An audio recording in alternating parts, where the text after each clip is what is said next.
I think you can, yeah, I think All right, ready? it can work. All good? Okay. Whoa. A couple minutes early. Better early than late. Okay, this Silence in the Canyon.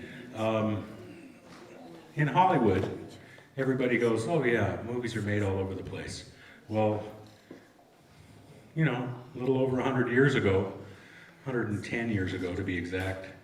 So we're going to go with the lights off? Are you okay with that? No. No, you want the lights on. Somebody keeps turning them off. Please don't. Thank you. Because Buzz has to be happy. Okay.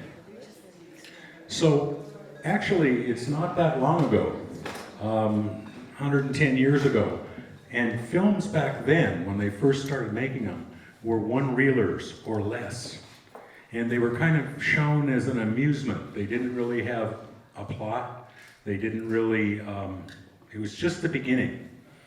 And what was interesting is that there was also something going on in the country, which is that we were going from being run by trusts and monopolies to a more independent way of looking at things. Now it happened, there was a genius inventor who had the patents for the cameras. And so he came out, I'm talking about Edison, he came out here and did one film where he comes out of the tunnel in Santa Monica on the train. And you can see that on YouTube. But his idea was, gee, I own the patents to the cameras. Everything that's made with using that camera is really my product. And he had an organization called the Trust, which he would take you to court. But it got more sinister than that, in that he had his studio was in New Jersey, and when he found out that people were using his cameras and filming things on their own, he actually sent people out at different times. There's his old cameras that have bullet holes in them, where guys with rifles had actually shot the cameras. And so people started to realize, you know, might have to go to California. It'll seem like it's for the weather, but really it's for the freedom. So one of the early guys out here, in fact I'll jump ahead to him. Sometimes there's an interesting personal story that kind of illuminates a lot of different stories. This is Thomas Ince, and he was a third-generation New York actor, and very bright guy. And early on, he started working for Edison, and he started to realize, you know, there's not enough creativity. There's not enough, you know, this is very tightly being run just as a business, and they don't see the future of this medium. So at one point, there was also another actress there who was just starting her career, Mary Pickford. And Ince gets this idea, you know, if I take her to Cuba, we can film something in Cuba. We'd be away from the Trust. We'd be away from Edison. And so he goes down there with Mary Pickford. And then later on they decide, you know, we should try this out in LA.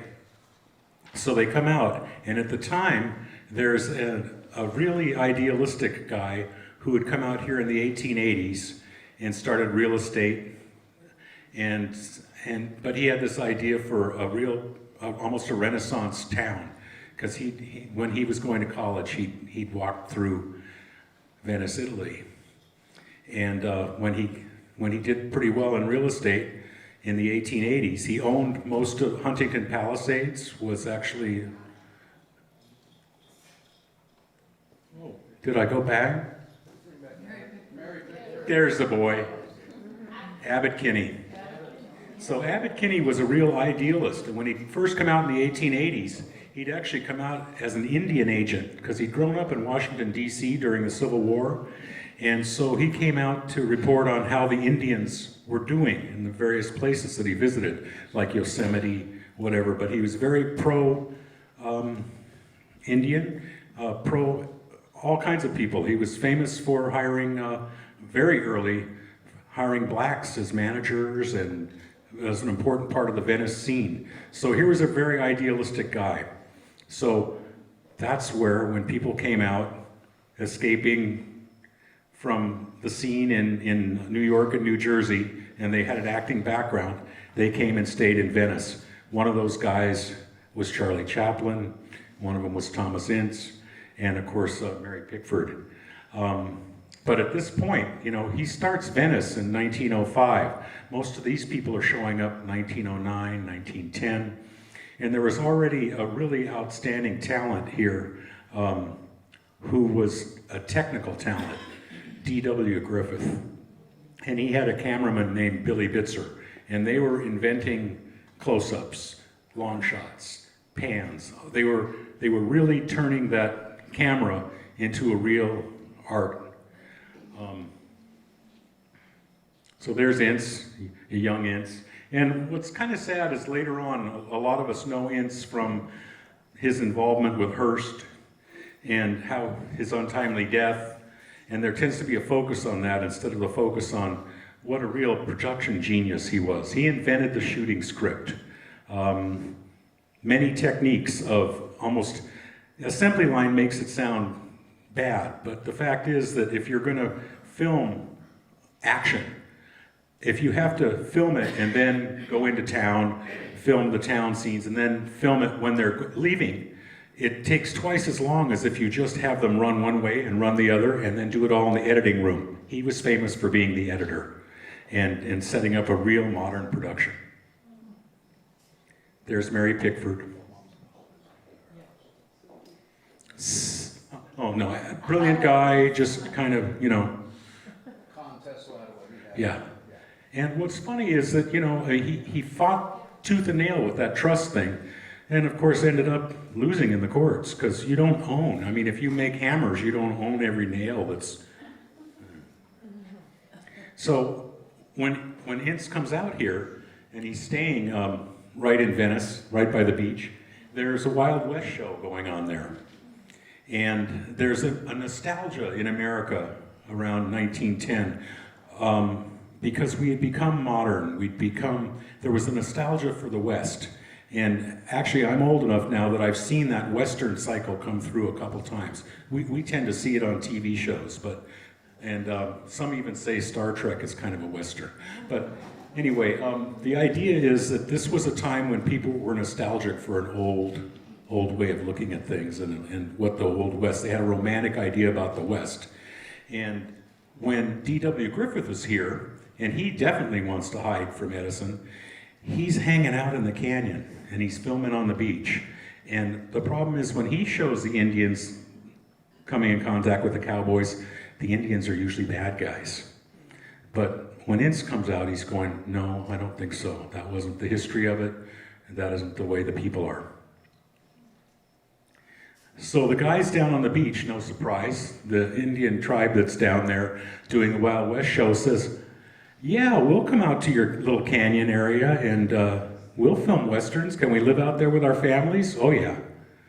So Ince invites them all. And what's interesting at the time is I was resurrecting where the roads went.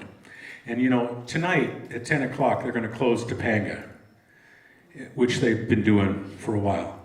Well, I moved up here in '58, and it occurs to me that about every 10 years, that canyon between Grandview and the beach washes out somewhere, sometimes 5 different places.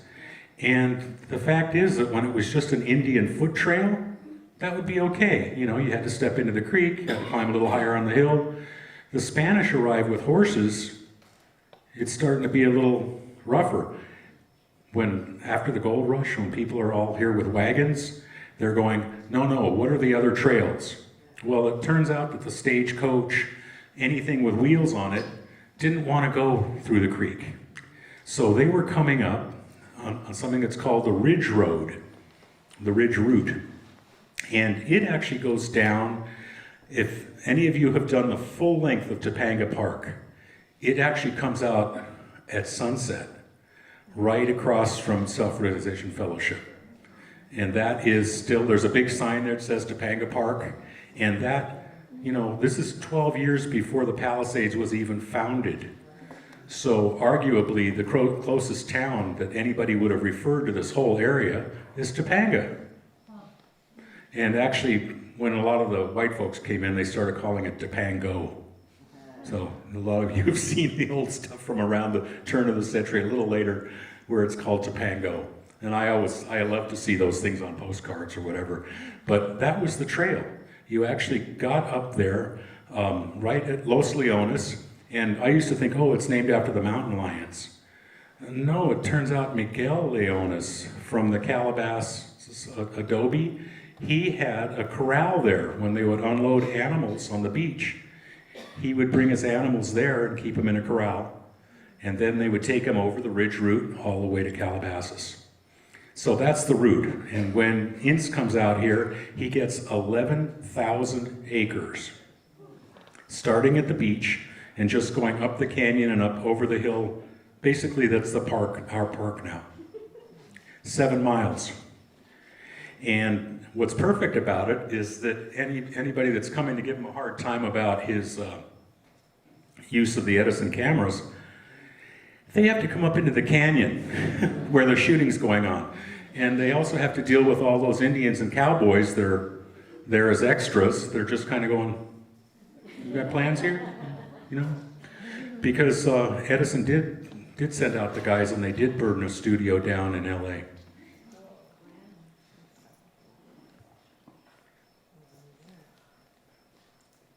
We're going to show a little clip later of Custer's last fight. What was interesting is he very quickly had a studio there, and it was called Triangle. And the Triangle referred to Mack Sennett, who always had the pretty girls and the comedy.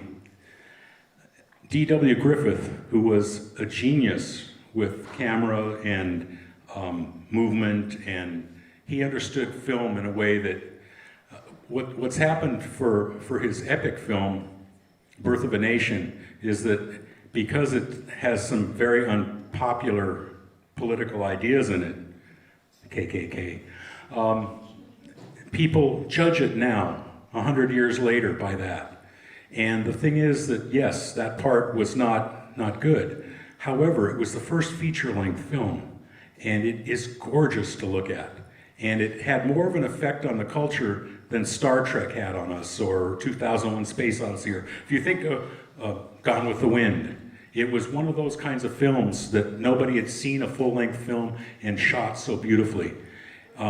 When he started working with Ince, and Ince brought him away from the dark side a little bit politically, he changed quite a bit. But he was always the technical. No. Are you okay, Buzz? Yeah, I can live with it because I'm shooting your show. Well, I have those shots. No, it's got to be, You want you? Then you because have I the can give lights. you all those shots you need. Just so everyone knows, this is an older camera. It's not see in the dark like the new cameras. So if I'm going to see Eric, I need the lights. Somebody who has to pay the electric bill keeps going over there shutting that off. So anyway, the Triangle is Mack Sennett, Thomas Ince, who's the genius of production, really brings assembly line procedures. Coming to the light. And is really the production genius. Now, the fact is there's a lot of people out there that are really skilled with their medium, like D.W. Griffith. There's people that are naturally funny and know a lot of funny people, like Mack Sennett. But Thomas Ince, having grown up in an acting family, having been in countless productions, he had an eye for story, he had an eye for bringing all the different elements together, and he was a workaholic. I mean, if you don't think that he died of lead poisoning at 43, you think it was maybe that his heart gave out. But a lot of people think it was Hearst's lead. The idea was that these were three very complementary skills. Ince, of course, later on goes to Culver City, opens all those studios there. That's all, and there's still an Ince Boulevard there. But that was after everything had been settled with Edison, and Ince's films had been tremendously successful. what was kind of fun down there, because the main studio part where he did a lot of his editing, and if they needed a foreign street, was right there on where Sunset meets PCH. Anything that was involved, the canyon came on up and was into the Topanga State Park area. However, down there on the beach, they built all these amazing things, everything from a Japanese village to, I mean, it's quite remarkable. And the Bison Company, and I always like this because this is about 8 years before the Palisades becomes Pacific Palisades. Before it, after World War I, they formed the Pacific Palisades to be the Peace Center, Via de la Paz, Street of the Peace. But back then, it's referred to in this movie as Hell's Hinges, a good place to ride wide of.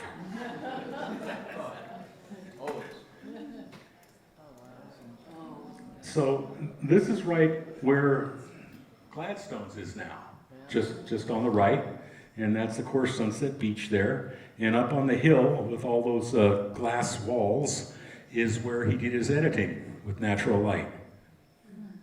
But that's, you can see how that would be sets for different kinds of villages, that kind of thing. What was it called? Innsville. Innsville. Yeah, what's interesting is it's long before the Palisades or anything else. When he brought those Indians there to live, they had their children with them, and they were living in their teepees and everything. And so he opened the first elementary school, and it was for the kids of the Indian tribe. And he also promoted a lot of them. So one of them ended up becoming a pretty famous editor. They became cameramen, actors, and one of his proudest things was one of the kids that had gone to his elementary school ended up going to Harvard. What was the Triangle Ranch then? So this is from the other side, the same. So now we're looking. That's in the distance is Topanga Beach on the right, on the far left. Now on the right, as you see along the hill, that little strip, that later on becomes Sunset Boulevard. But right then, it's heading on up toward what later will be Lake Shrine, but then it takes off up the hill. That's Los Leones, and that's the start of the trail that goes to the ridge route that goes eventually all the way to Calabasas.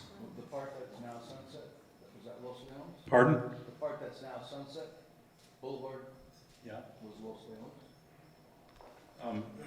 You know, I have a little thing The here. opening, the mouth. Oh, look, Los Leones. Okay, the other end. Here's Sunset. Yeah. Lake Shrine is hiding over here, being used as a stables. But anyway, that heads up the ridge route and goes right into Topanga. Mostly of this is right. So Topanga is actually around the corner, not from the Yeah, this is where Sunset meets PCH. So Gladstone's is sitting right there now. Yeah, what's Sunset? And that's Topanga Beach back there. What's the road? What was the road called again that you just highlighted? Which road? The beginning from the coast heading inland. That one? Now Sunset Boulevard, at the beginning of it. You know, It would have, you know, these were all ranch roads, so there's a Marquez, because the Marquez family owned that Rancho Boca de Santa Monica. So that actually goes from closer to Topanga Beach and then goes up the hill and then comes down by Lake Shrine again, then winds on up by Marquez Knolls where the elementary school is, ends up going all the way over to Santa Monica Canyon. So these were old trails. And this had to be up the hill a little bit because there's a sizable creek that comes out there. And it's all in a pipe under the ground right now. in the forefront of that picture, What? do you see in the forefront of that picture, it says cherries.com? In the light colored area, Yeah. Yeah? cherries.com. Time travel. Okay, I think you've used up your questions. Oh, thank you. Thank you very much. So what I like about this shot is they were actually living there and also farther up into the canyon, but they've got to look at that damn telegraph pole. Long before phones. And there's Ince with his buddies. Okay. Okay, these buildings down here, that's the stables. That area that you're looking at is Self-Realization Fellowship. That's where the lake is now. Yeah. Isn't that amazing? And of course, gotta go back. There we go. Los Leones, what later becomes Sunset, but you can see then it was still a creek. Marquez going up the hill. And so these would have had cattle on them 100 years earlier. Now, 80 years earlier. Hey Eric, where's the road that went up the hill, the side of the hill that's now Sunset? Can't see it? You can't see it from that angle. It's just a little bit, I think you might be looking at it there. And Gladstone's is down there.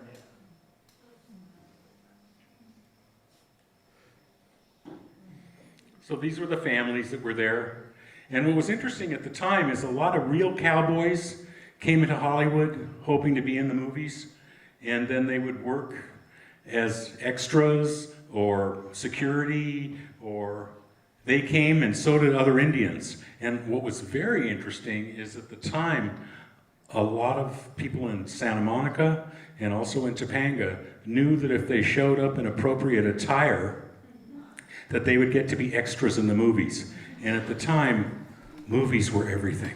I mean, you gotta know, no internet, no TV, very limited radio, and they got a chance to come out here and watch films being made, see their stars, and actually participate.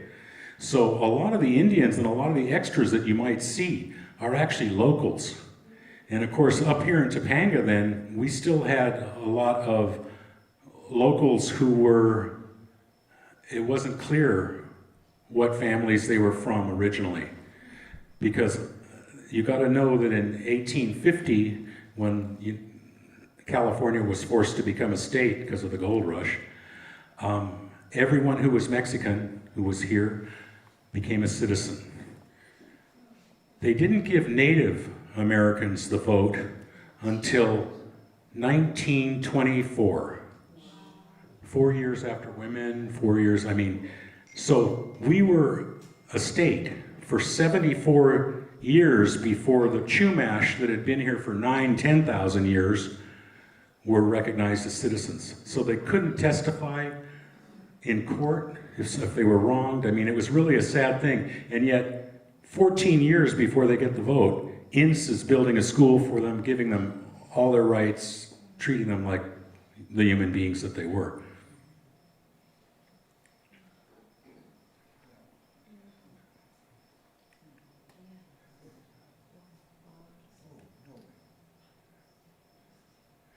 Now, some of the people that if you take that canyon all the way down for the hiking, you'll start to recognize the pass.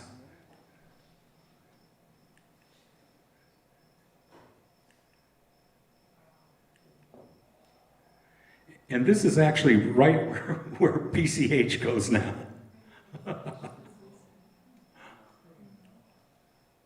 And there's Ince showing off up on the wagon.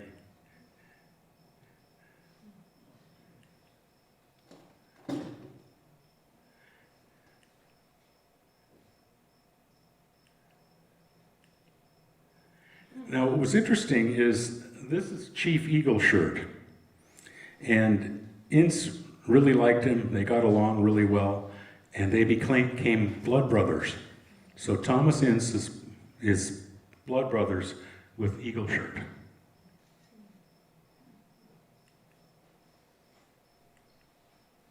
Now, when Ince was still in New York acting, there was another actor at the time, William S. Hart, or Bill Hart. And what was interesting about him is that he was more of a Shakespearean actor.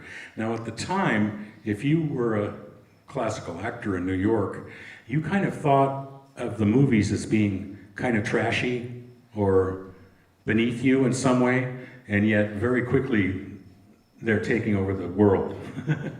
And so Ince was communicating with his friend, Bill Hart, saying, come on out, you've got to see California, you'll like it, come on out, and yes, you'll leave the theater behind, but. And what was funny is that he'd been kind of an athlete when he was young, but being an actor in New York, he didn't know how to ride a horse. And so he was worried if he came out here and did westerns, there would be trouble, with the horse. So they ended up getting him a horse that was a big-looking horse, but had unusually short legs, so that William S. Hart, with his really long legs and pointing his little boots down, could touch the ground while he was sitting on his horse.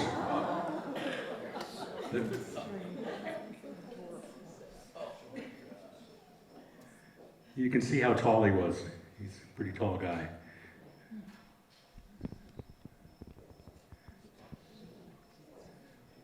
There he is getting a kiss from his horse.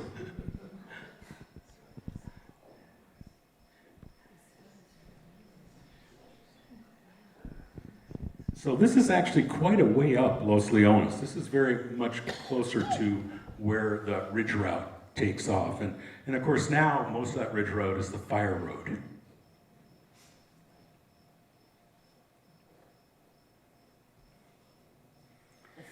Now at the time they had this little schoolhouse and they ended up moving it later on up into Santa Monica Canyon and Rustic Canyon. And that building is still there at the Canyon School.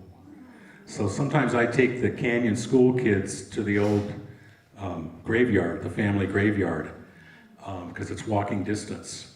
And I usually show them this picture of when the cowboys were there at this one building that's still there.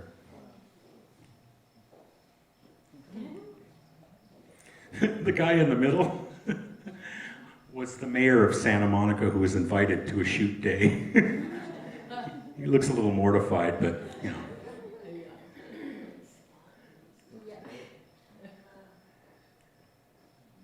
So this is that angle again, looking down. So the places where they do the editing is up on the hill. There's a Vaughn's Market there now, and a gas station.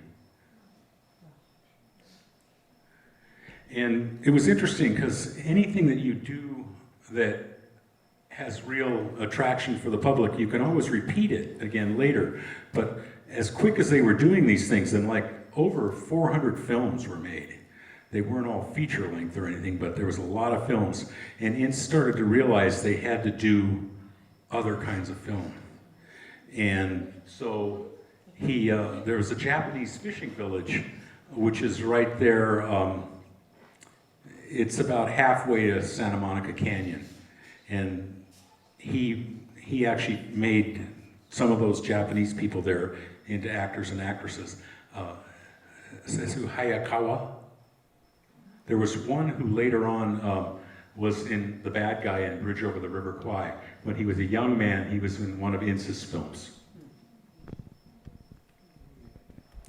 So this is kind of interesting because we are, that down there would be the point of sunset. So we're looking at Inceville on the point, and in the distance, of course, is Topanga. And it looks like a Capitol building up there. And that's because it's the set for a film that Ince made, an anti-war film that was called Civilization. And it kind of famously has a scene in it where Jesus actually appears and talks about how bad war is and all that. But it's really quite a beautiful film. But they had to build a set that looked like a Capitol building. And we know that this photo was taken in 1916 because by the following year, the set had been struck. It was no longer there. So this was taken in 1916 when they made the film Civilization. And that's approximately where Marquez crosses Sunset today. It's not too far from the elementary school that's up on the hill there. And that's the building. And that's a set. It was there for only 1 year. Now we're going to actually get to see some of the films. So he's testing me to see if I can do it. You can do it.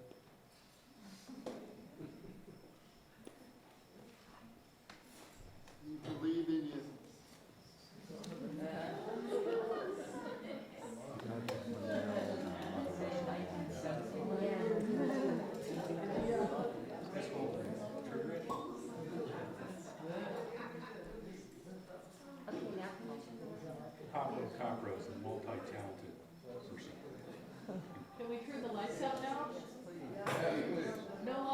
we have the lights down? Where's the sound? I've been waiting to ask that. This is called Love in the Hills. These are short films, so don't expect a lot of second dates or anything.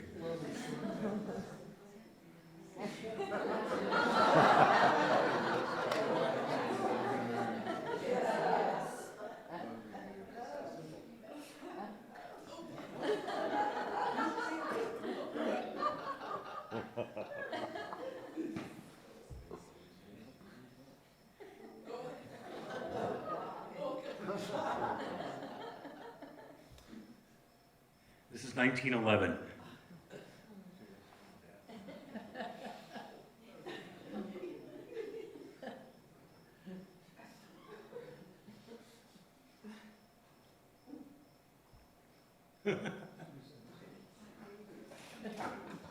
like that.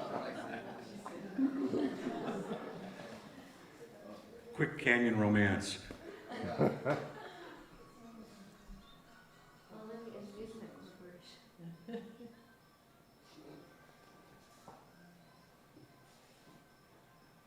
Now, one of the sad things about these old films is that you had to make a lot of copies of them and send them all over the world. And they made them out of a material that falls apart very quickly, sometimes catching on fire. So we're very limited to the prints. Many of the nitrate, a lot of the really wonderful old silents are nowhere to be found.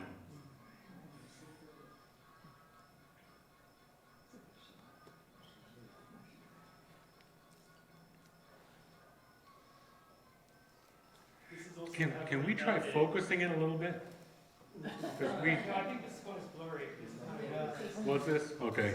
Because earlier on when we tried it, we could get a little bit better. This is not beginning, middle, and end. This is just all the hill shots kind of cut together. So you're not, this is like an hour and a half long. But keep looking at the hills, because you'll probably recognize some.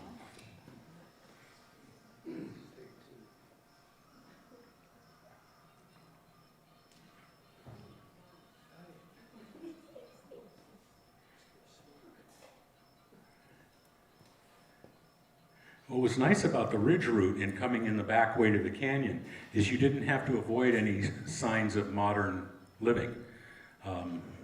There was very little to tip it off.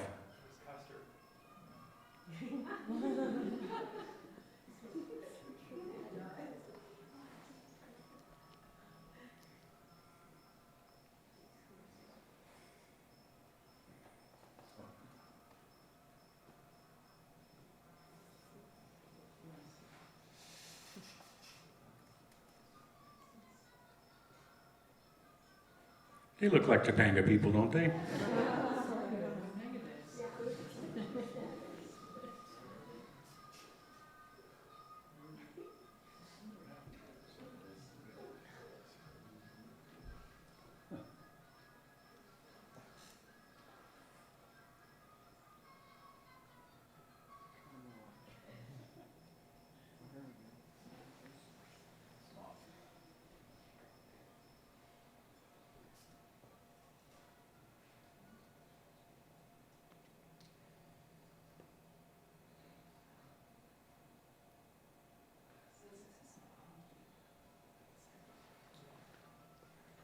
What's kind of interesting about the timing of this is he makes this very anti-war film because they didn't want the United States getting involved in another war in Europe. There's just, I mean, those people are famous for having 100-year wars, 30-year wars, 100-year wars. The United States wanted to stay out.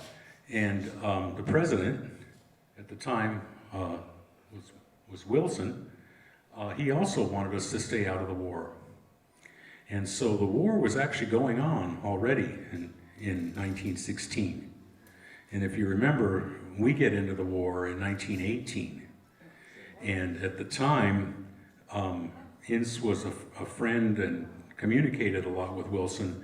And Wilson said, can you show that film a little less? Because I'm trying to rally the country behind going in to Europe, and they actually did that. So it's kind of interesting because this film is quite beautiful, but it was kind of star-crossed for the time that it came out.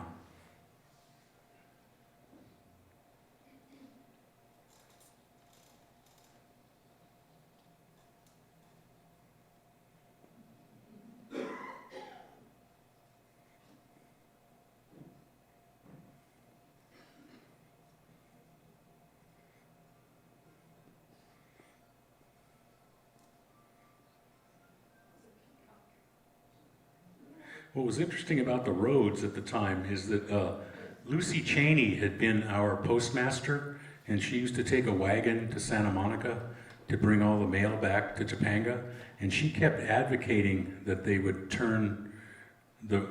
really make the road into a real road so that she didn't have to go over the ridge route. But every time there was a heavy rain, you know, they'd have to go the ridge route instead.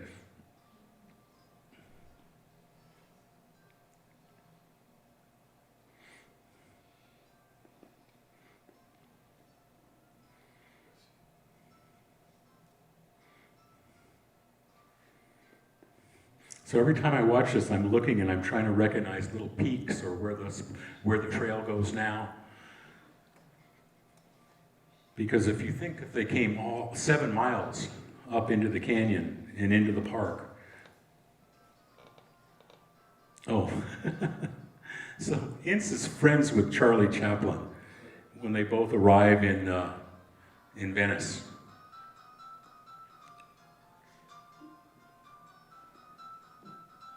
And the first time that Charlie Chaplin wears the little tramp outfit, you know, with the oversized shoes and the funny hat and all that, he actually got that costume at Innsville. He'll appear anytime.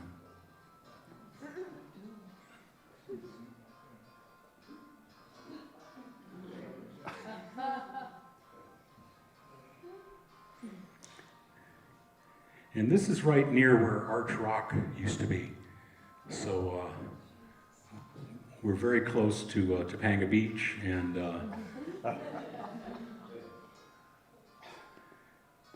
I think at one point in one of these shots we see Castle Rock, and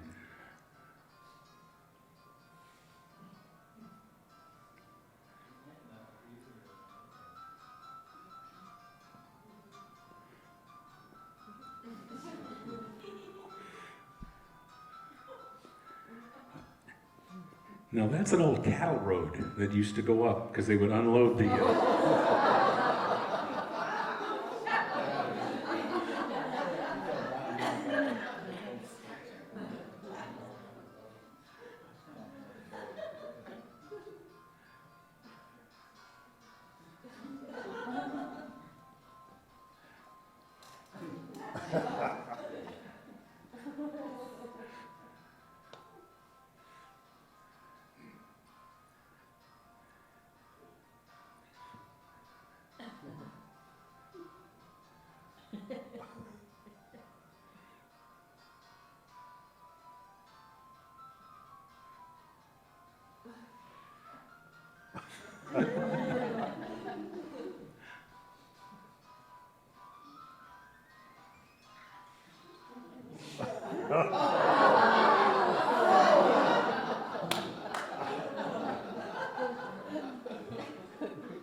Now, I know some of you read The Messenger this week, and Pablo has a great article in there talking about the prison camp that this is actually making fun of a little bit.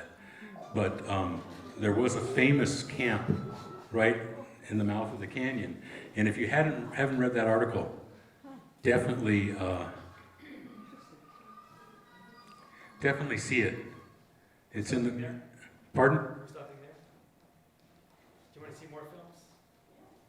More films, yeah. You want to see another film? Yeah.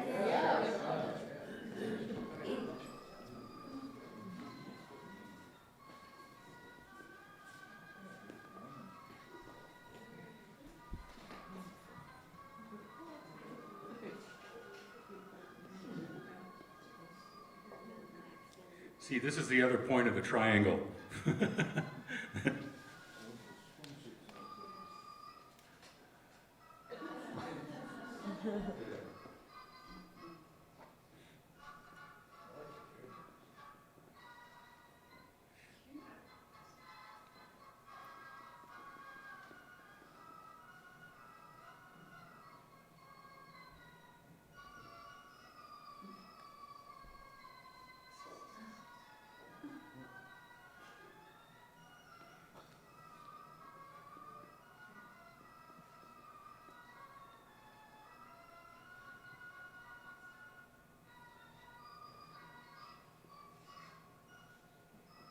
So this is right there by Castle Rock.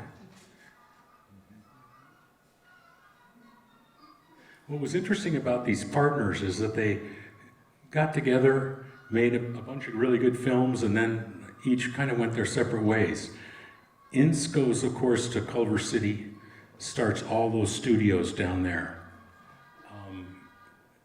Max Sennett, it just got a golden gift for the comedies. D.W. Griffith goes on, and what was interesting is just at that time, when people are shying away from monopolies or being controlled by larger forces, the whole idea was that the workers should own the means of production. And so at one point, of course, Chaplin, D.W. Griffith, Mary Pickford, Douglas Fairbanks Jr., they all form a company to make their own films and to own their own theaters. And they are called United Artists. And it was where people that had been started out as actors ended up owning the means of production and all the way down to the theaters.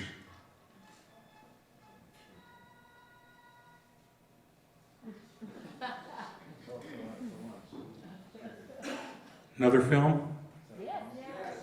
Oh, Harold Lloyd.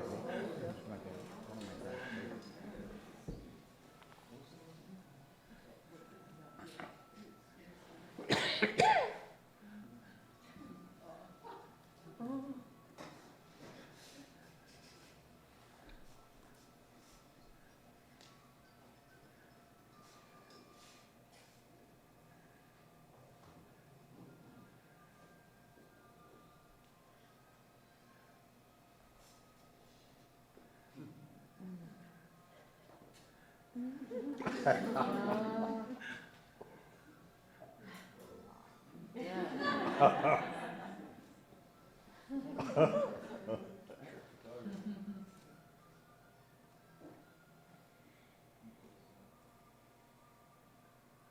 This is supposed to be like Turkey or something. Sure looks like that. Yeah, the radius is also.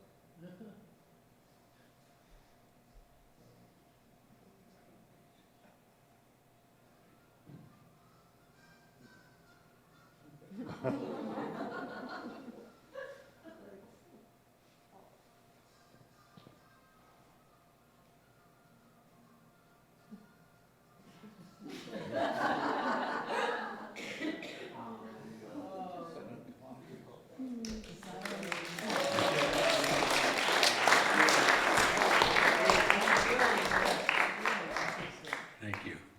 Those palm trees are the early ones.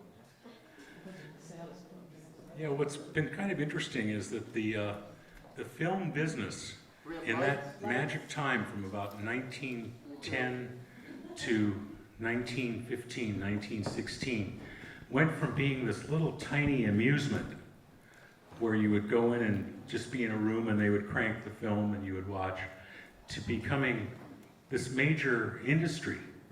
And it was before oil really hit. Like everybody always says, you know, what made LA the way it is? And we were making films here on a really big level to the world. And then of course they discovered a lot of oil here. And by 1925, we were producing 25% of the world's oil within LA County. And so there's kind of a change in the spirit of Los Angeles. But of course, we've always done a really great job of selling the Hollywood part. And what's interesting is, long before there was a Hollywood, there was these films that were shot here in the canyon by the guy that developed the studio system. And you can really look at that nascent time when it was just being born and the techniques were just being learned, and they were learned up here. And that's kind of a interesting thing, that so much creativity would be stimulated here.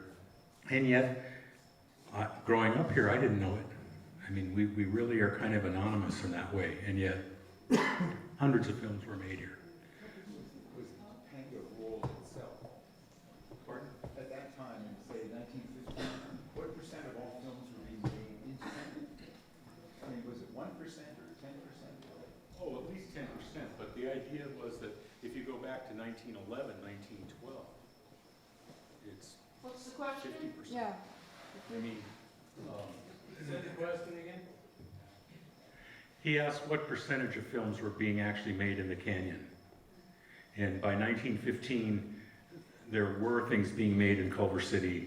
There had always been Selig and other studios that were firing up. So it started changing then.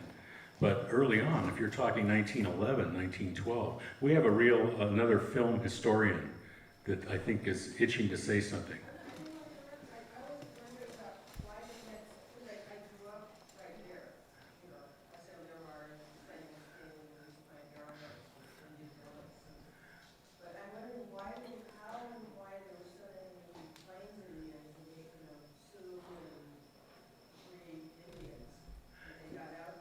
I can't hear her. No, I can't.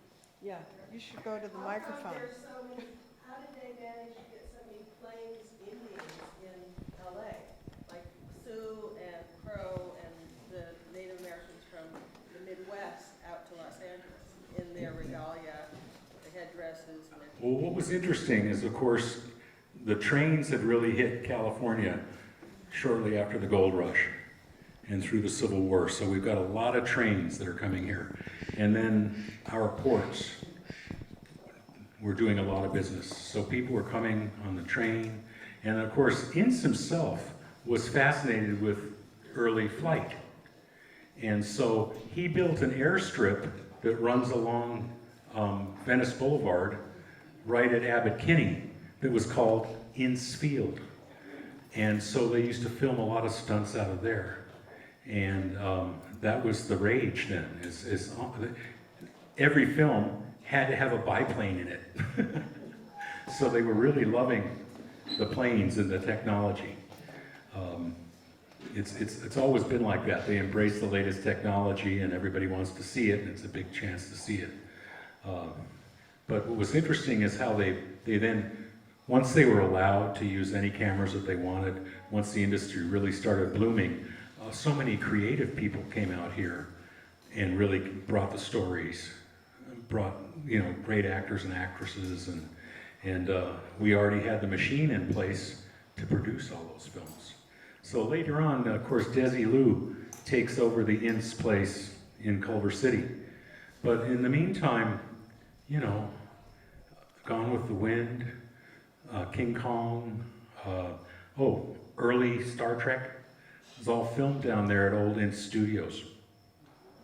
So, Ince dies in 1924, and a lot of different theories about that. So that's something, if you're interested, a lot of you probably already know the involvement with Marion Davies and Hearst. Hearst had wanted to buy into the studio at Culver City, and they invited Ince down on his birthday, down to the big yacht. And he either fell ill there and then died at home, or some people say he was shot there. The Cat's Meow is the film that's made about that. But Cat's meow. yeah. But you know, that's kind of, everybody's fascinated by the gossip, but his story of what he did as far as making film available and just breakthroughs, many breakthroughs in production, changed the character of this town. I mean, and gave us an opening for a lot of creativity. So, I think you gotta yell, I'm afraid. How did the Lake Shrine Lake get there? She wants How did to the know. Lake Shrine Lake get there? Said she. You're asking the right person. My dad was a follower of Paramhansa Yogananda, and he was coming from England after the war, and that's why he came to Los Angeles, to see Paramhansa Yogananda. So how Paramhansa Yogananda got it was, I should go back to when it's the stables. So you saw it there when it was just a stables with a little creek going by. Well, Alfonso Bell, who also makes Bel Air, he is developing in the 20s, and they have this mining technique where you blast high-powered hoses at hillsides to shake the dirt loose, and then you can pan for the gold in it. Wow. So he used a mining tool to blast out that whole area around the stable. And he ends up with a big mud pit. And that mud pit is sitting there, and then he loses interest in it. Also, we have the Great Depression hits. And so all the ideas that are based around, you know, real estate and all that, instead of building a country club like he wanted to, he kind of has to back off of it. And a Fox movie executive decides to buy it and turn it into his own little private lake. And he, at the time, they are filming for Fox a film called Moulin Rouge, which has a lot of windmills in it. One of those windmills ended up on the lake, as well as his houseboat from Lake Havasu, as well as a Chinese junk that was in a movie that they, because there used to be a lake in Universal City. I mean, this was a guy who supplied sets. And so he brought all those things in there, and then he sold it to someone who wanted to make it into a very high-end kind of hotel or resort. But that guy had a dream where he gives it to a nonprofit, a profit nonprofit. And so in '49, he gives it to Paramhansa Yogananda. and Paramahansa Yogananda ends up staying in that little houseboat while they're building the other place. And my dad was actually involved in some of the building. He did the conversion of a wheelhouse into the Sunday school. Now it's a bookstore. He worked at Mount Washington.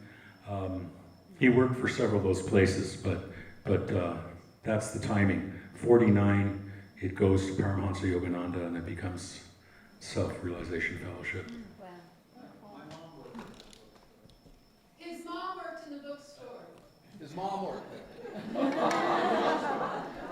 Yeah. Well, if this were, some of you remember about 4 or 5 years ago, I did a talk about Lake Shrine and Self-Realization Fellowship.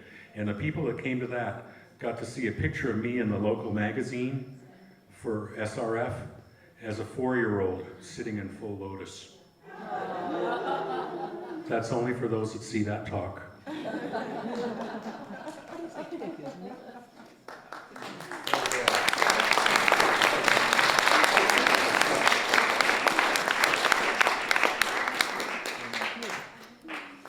you have an amazing collection.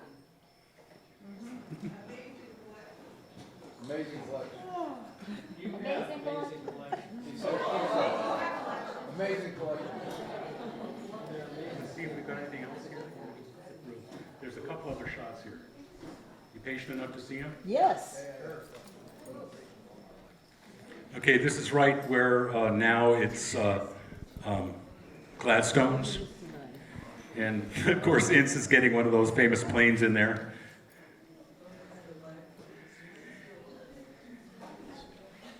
And what was interesting is when he goes to Culver City and opens up all those studios down there, because Hugh Culver had interrupted him when he was filming a Western down on the Bayona wetlands.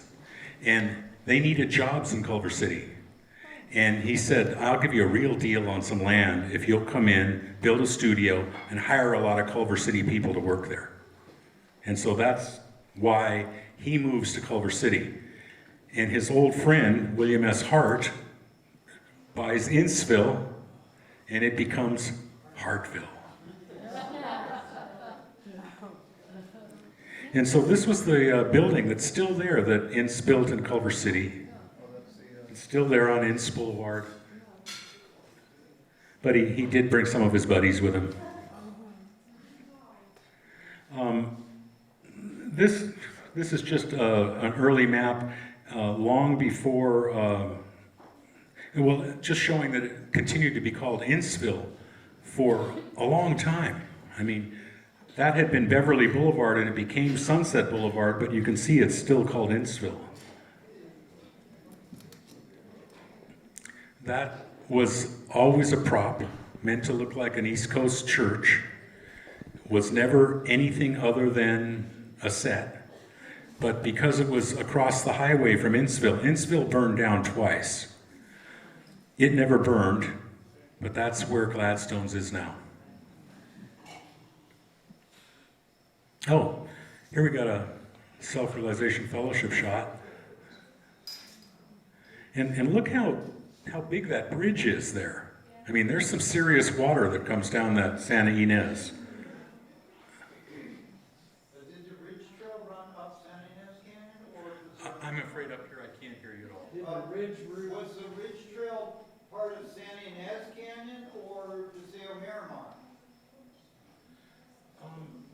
No, it's part of the canyon, and it was actually because most of the action would have been happening towards Santa Monica as far as boats coming in, pier action, selling stuff, whatever. So it's also where the stage would have been coming. And so it actually came up right there, what is now Sunset, turned on Los Leones, goes up the hill to the Ridge Route, and it's still there as a trail. Right, the question is that Paseo Miramar is the east side of Los Leones, so this ridge route, which becomes the fire road that's from Paseo Miramar. Get that? He's asking if the ridge route is the fire road that you get to from Paseo Miramar that's at Los Leones. There was an old trail that goes down to Topanga Beach because they did unload a lot. Pablo knows a lot about that. The reason why they called it rodeo, there was a whole corral area there. And if you look up the hill from where the gas station is now on that point, there still is a trail that goes there. And that was the way to head on up, and it then wound along and connects to Los Leones and then heads up the ridge.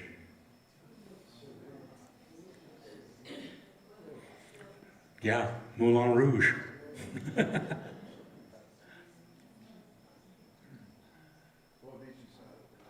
And that's, of course, where the Los Leones takes off right there. And they had the little village in there. And if you go there today, if someone wanted to take a bus to Topanga State Park from the city, they would get off the bus at sunset right there, and there's a sign that says Topanga Park. It's still there because it's part of the original territory. And that is it.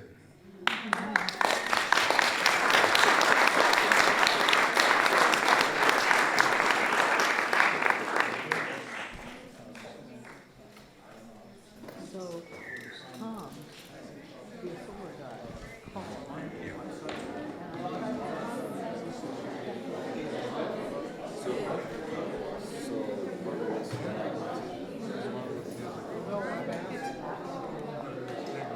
Yeah, the only time I get to dance now is when I go up to Oregon. That's when I'm tangled with